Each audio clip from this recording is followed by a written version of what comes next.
À partir du moment où tu es dans le cas standard de non, non, non, j'ai perdu mon boulot, ça me plaisait très bien, je veux le retrouver à échelon équivalent, bien, va là-bas, parce que les mecs là-bas, ils ont une base de données avec le ministère de l'Industrie, alors qui est mal nommé parce que c'est industrie, toutes les entreprises. Il y a l'autre ministère là-bas, donc on refait un petit truc interministériel, parce que les autres là-bas, ils savent de quoi ont besoin les entreprises maintenant tout de suite. Donc va voir le mec là-bas, parce que l'autre, il a toute la liste de tous les boulots. Et donc, si tu lui expliques quel est ton... Enfin, t'as même pas besoin de lui expliquer, parce qu'il va transmettre le fichier ordinateur, en disant, tiens, Tartemol, il a besoin d'un boulot qui fait ça, puis ça, puis ça, puis ça. Le temps que Tartemol change de bureau, l'autre gars, il aura fait clic. Il a dit, tiens, t'as 12 annonces. Vas-y. On verra après les considérations de déménagement, de machin, de trucs, mais... Tu vois, l'idée, c'est ça.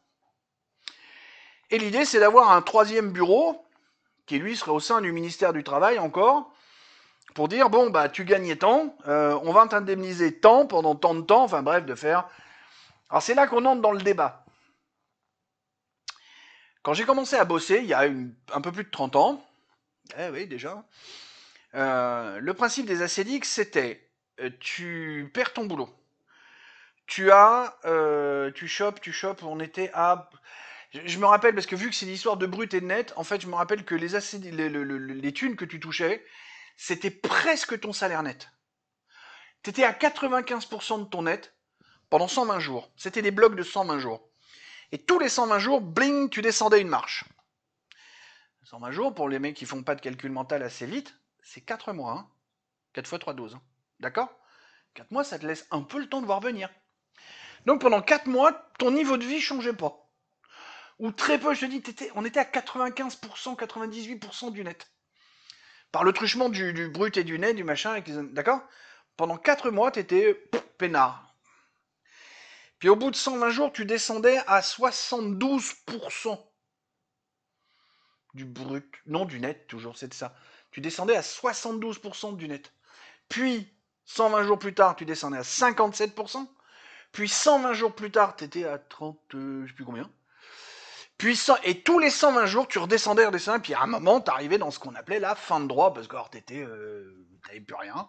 C'était le moment où Miteux l'assassin a inventé le RMI. D'accord? Puis, justement, au moment, alors, parce que Sarkozy a fait au moins un truc bien, oui, la fusion, mais ce qui s'est passé derrière, ça a été nul. Parce que quand il y a eu Pôle emploi, il y a eu le PAR, le PARE, le plan, le j'ai plus, le plan machin R de retour à l'emploi. Le A, je l'ai plus. Le plan d'accès et de retour, le A, je l'ai plus. PARE, le contrat PAR. Et là, au lieu d'avoir ces marges de 120 jours, t'avais 57% de ton brut, pendant 23 mois. Donc tu bam, descendais en niveau de vie, mais une tarte dans la gueule, un truc de malade, parce que tu perdais un tiers de ta rémunération en gros. Hein. Oui, tu perdais un tiers de ton revenu. Mais tu l'avais pendant 23 mois. Donc du coup, quand tu avais le temps de voir venir, genre pour les cadres avec 3 mois de préavis, quand tu avais le temps de voir venir, tu mettais en place ta structure de vie pour te permettre d'encaisser une perte d'un tiers de revenus, et tu avais 23 mois de tranquillité.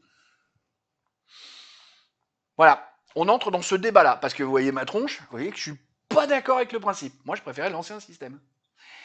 Alors, j'avoue, avec le truc de France Travail et avec les deux réformes qui ont eu lieu sur les 3 dernières années de ce que j'ai suivi, en fait, non, j'ai pas suivi. Je sais pas du tout comment ça se passe aujourd'hui.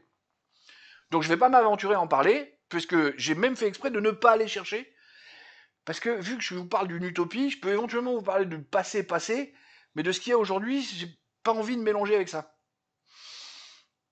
Mon idée dans mon utopie, c'est de faire en sorte que les gens continuent à vivre le plus correctement possible en retrouvant du travail le plus rapidement possible. C'est comme ça que je conçois la solidarité. Mais il faut bien avouer qu'on ne peut pas se permettre de garder 8 ans un chômiste parce qu'il refuse de déménager à plus de 10 km, parce qu'il refuse d'avoir un truc moins qualifié, à salaire égal, parce que machin, parce que... D'accord. Donc, ça veut dire que d'un côté, il faut faire un effort pour conserver un bon niveau de vie aux gens, et de l'autre côté, il faut que les gens un peu casse-burettes cassent moins de burettes. Après, les plans, je veux pas déménager parce que je viens d'acheter une maison, ça s'explique. Hein. Alors là, je suis entièrement d'accord avec le principe. Je veux pas déménager parce que mon conjoint a une situation stable et donc il peut pas venir. Ça s'explique. Mais il y a un moment, va falloir trouver un compromis, un juste milieu, tout ça. Parce que là, du coup, si tu peux pas déménager parce que si, parce que si, parce que si, mais que donc ta branche, il y en a pas dans le secteur géographique, change de boulot. T'as pas le choix. Enfin, et l'avantage d'avoir tous ces services-là dans le même ministère, c'est que ton interlocuteur qui sait pas le truc, eh ben le mec est 2 bureaux plus loin, il le sait. Ou l'étage d'en dessous. Ou... Hein, t'as compris? L'idée est là. Et puis l'idée, c'est de se dire, on fait un vrai ministère du travail et on fait des vrais emplois.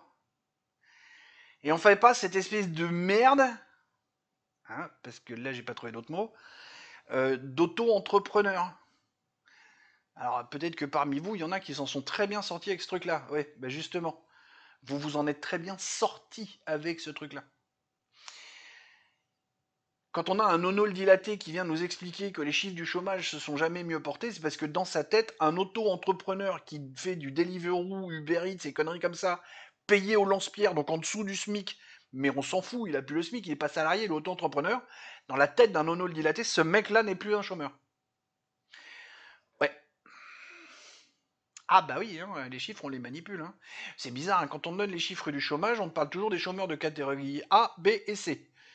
Oui, on essaie de t'expliquer que les D, E et F, parce que je crois que ça va jusque-là, les catégories, on te dit ça, non, finalement, c'est pas les chômeurs. On les met pas dedans. Et après, on vient gueuler, alors, vous allez peut-être être surpris, on vient gueuler après les mecs de gauche qui t'expliquent qu'il y a 10 millions de chômeurs en France. Mais je suis entièrement d'accord avec eux. Ah bah là, pour une fois, oui, je suis entièrement d'accord avec des Philippe Pasco, qui est un mec de gauche reconnu, et là, je suis entièrement d'accord avec lui quand il nous explique qu'il y a 10 voire 11 millions de chômeurs en France.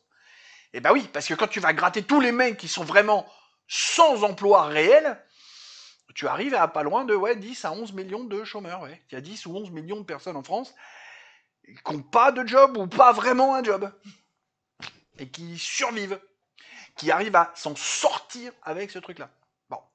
Bah, dans l'utopie ablanorienne de on reconstruit la France avec un ministère du Travail qui fait bien son boulot, tout ça, on fait. Je dis pas, là, tac, ça y est, c'est bon, le monde est beau. Non, il y a un boulot monstrueux à faire. Et il y a un boulot monstrueux à faire avec justement les autres ministères, et c'est pour ça qu'on fait un nombre de ministères réduit, pour avoir un conseil des ministres réduit, pour que les mecs se causent plus facilement entre eux, que tous ces gens-là travaillent dans le même quartier, pour qu'ils se causent plus facilement entre eux, pour mieux gérer la population. Voilà, c'est la proposition qu'Ablanor fait pour le jeu. Et on va couper cet épisode-là en deux aussi. Sauf que je vais pas regarder à quel endroit, donc là ça va être la surprise. Puis vu que j'ai eu un flow discontinu, je pense que la coupure va être scabreuse. Tant pis, on verra bien. Bon, sur le sujet, c'est à peu près tout. Le prochain épisode du jeu de vendredi prochain, enfin, si ça sort vendredi prochain. Oui, non, je préfère être prudent parce que vraiment, je vous dis, j'ai le sourire là, je suis machin. Euh, j'ai pas un gros moral, mais j'ai des perspectives assez sympas. Mais et quand je regarde, je reviens toujours sur ma chialouserie, hein, quand je vois le nombre de vues, j'ai peine à me dire qu'il faut que je continue. Donnez-moi de la force, s'il vous plaît. Merci à tous les habitués qui sont là, hein, qui m'envoient ce qu'il faut. Les nouveaux, donnez-moi de la force, parce que sinon je vais finir par vraiment comprendre que mon contenu sert à rien, n'a aucune valeur ajoutée, et puis je vais arrêter. Quoi.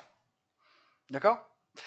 Donc pas sur ces bonnes paroles, mais quand même des paroles, des poutous, mais pas Philippe.